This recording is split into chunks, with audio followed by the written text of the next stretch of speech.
Hola, guripas. No hace falta mucha traducción ni explicación para entender el peligro detrás de estos carteles. Y es que durante la Segunda Guerra Mundial, el ejército alemán plagó enormes extensiones de los campos de batalla con miles de estos artefactos explosivos, cuidadosamente camuflados para frenar cada metro del avance aliado. Caminos, cruces, incluso el borde de un cráter de bomba y, por supuesto, en torno a cualquier punto defensivo, ningún lugar estaba libre de convertirse en una trampa. Puede decirse que a la mínima oportunidad los alemanes minaban sin dudarlo. Pero paralelamente al desarrollo de estas armas tan invisibles como letales, cada ejército desplegó sus propios equipos de desminado. Y el estadounidense no fue una excepción, que además de las unidades puramente de ingenieros, contaba con soldados capacitados para esta tarea a nivel de compañía, que es lo que veremos hoy.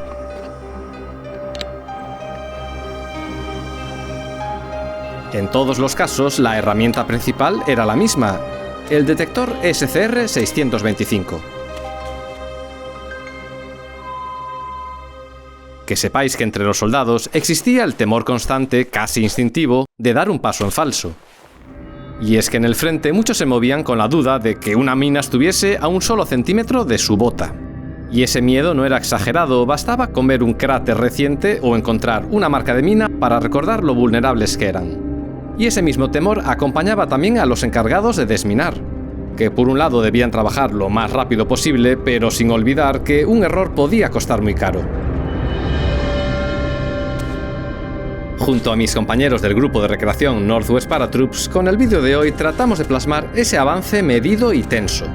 Como podéis observar, para trabajar con seguridad, el operador del detector nunca iba solo. Y es que según los manuales estadounidenses, el equipo para un reconocimiento de desminado ideal se compondría de 7 hombres. A la cabeza el operador, a cargo del detector, que se debe mantener paralelo al suelo a unos 22 centímetros de distancia, avanzando una pisada entre cada pase del detector. Le acompaña bien pegado el marcador con una doble función. Por un lado es el encargado de ir desenrollando la cinta para indicar el sendero seguro, además de inspeccionar cada señal. Detrás marcha el oficial al mando, en este caso un teniente primero, como indica la insignia en el cuello. Unos metros más atrás va la escolta, formada por 2 soldados armados con carabina y subfusil. Según el reglamento, estos serían los únicos en llevar armas largas, ya que el resto del equipo necesitará sus 2 manos para realizar correctamente cada tarea.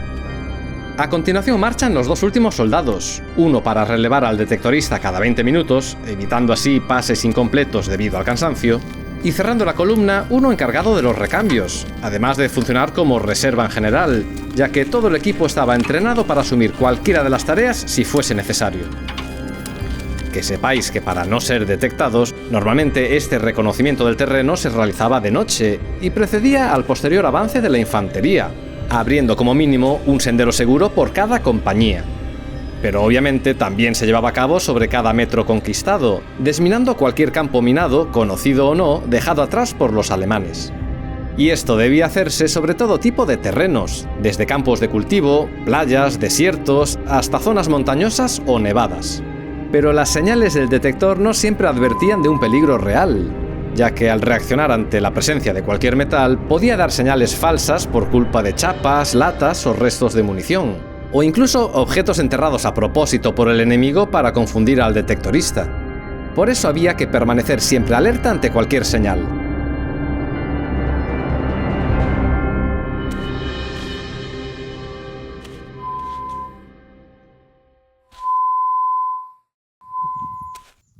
Y una vez aparecida una señal, venía la parte más peligrosa: retirar y desactivar el artefacto explosivo. Pero antes de ponernos manos a la obra, que sepáis que a falta del detector, el desminado podía hacerse manualmente clavando el suelo. Para eso existía un tubo con punta de acero que revelaría la presencia de una mina al golpearla. Incluso en esto, como último recurso, podía utilizarse la bayoneta. Este método era menos práctico porque no podía realizarse de pie, pero clavándola en la tierra con un ángulo de 45 grados permitía también detectar cualquier artefacto enterrado. Eso sí, en estos casos, para peinar la misma zona que se cubriría con un solo detectorista, hacían falta unos 3 o 4 hombres avanzando en línea.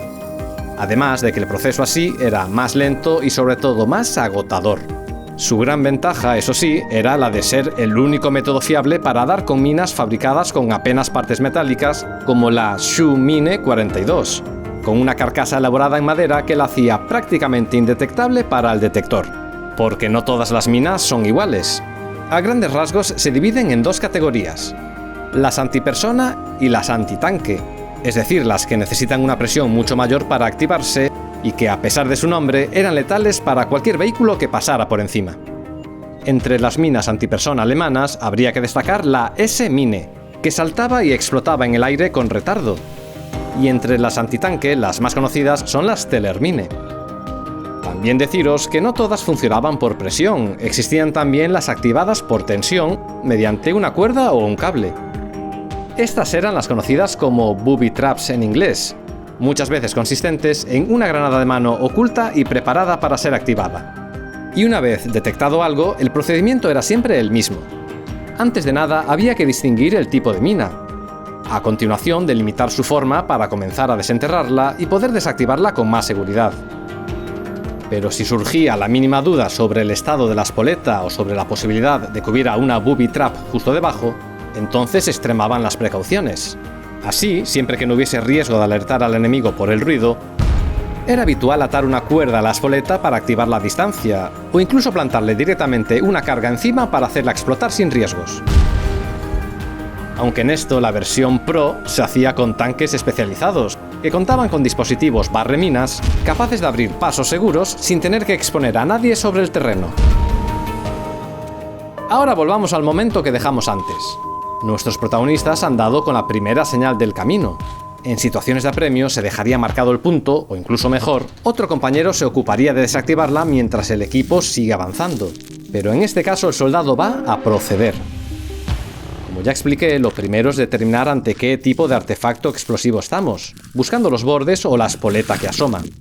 Aquí no hay lugar a dudas. Se trata de una Tellermine alemana, una enorme mina antitanque de 9 kilos de peso. Bueno, me callo, Gripas, no vaya a desconcentrarle.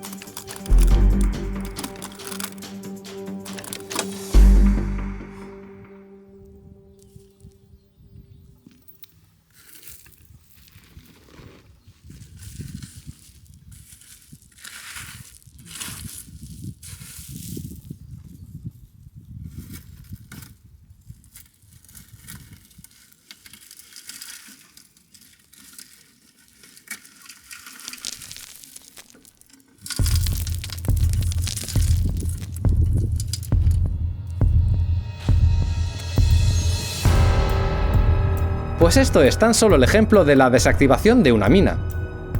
La misión del equipo seguirá hasta asegurar la completa limpieza de toda la zona.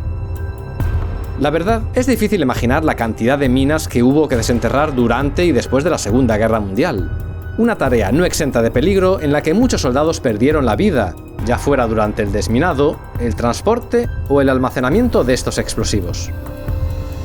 Y aunque cada vez ocurre con menos frecuencia, todavía hoy es posible que sigan apareciendo alguno de los millones de minas y otros artefactos enterrados hace más de 80 años en los antiguos campos de batalla.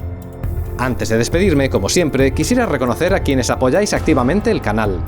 Si tú también quieres convertirte en miembro de esta comunidad y disfrutar de ventajas exclusivas, te queda toda la información en la descripción.